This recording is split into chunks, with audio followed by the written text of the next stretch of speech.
Kuya Kim, binarag ng bashers matapos patutsadahan si Jay Contreras ng kamikaze, umapal ka na naman, pabibo yarn.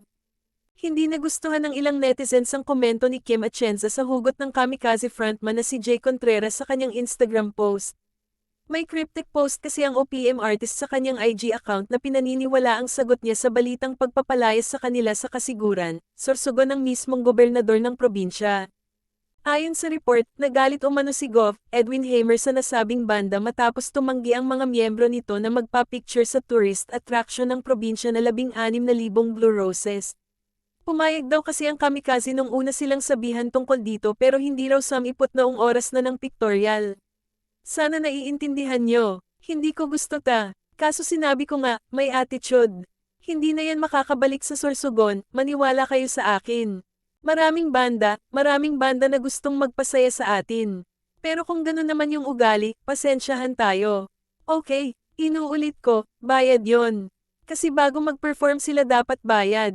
Pero pinauwi ko na, hindi ko na patitirahin yon sa residensiya. Pinauwi ko na sa airport, doon sila mag-umaga. Okay, inuulit ko, hindi tayo pwedeng bastyusan, ang mga taga-Sorsogon. Pinipilit ko na itaas ang dignidad ng bawat Sorsoganon, pero huwag ganon. Huwag ganon na tayo'y bastyusan. Okay, pahayag ng governor. Kasunod nito, nag-post naman si Jay Contreras sa Instagram ng kanyang black and white photos na may caption na, "Choose love, I choose love." Wala namang binanggit ang vocalist ng kamikaze kung tungkol saan ang kanyang post ngunit naniniwala ang mga netizens na may kinalaman nga ito sa pagpapalayas sa kanila sa Sorsogon. Maraming nakisimpatya kay Jay, pero meron ding nambasag sa kanya. Ngunit ang talagang pinuntirya ng kanyang mga followers and supporters ay ang komento ni Kuya Kim.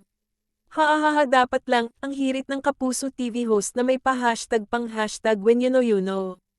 Narito naman ang naging reaksyon ng netizens sa post ni Kuya Kim na karamihan ay nagalit dahil sa pakikialam niya sa issue, at Kuya Kim_Atienza umeepal ka na naman.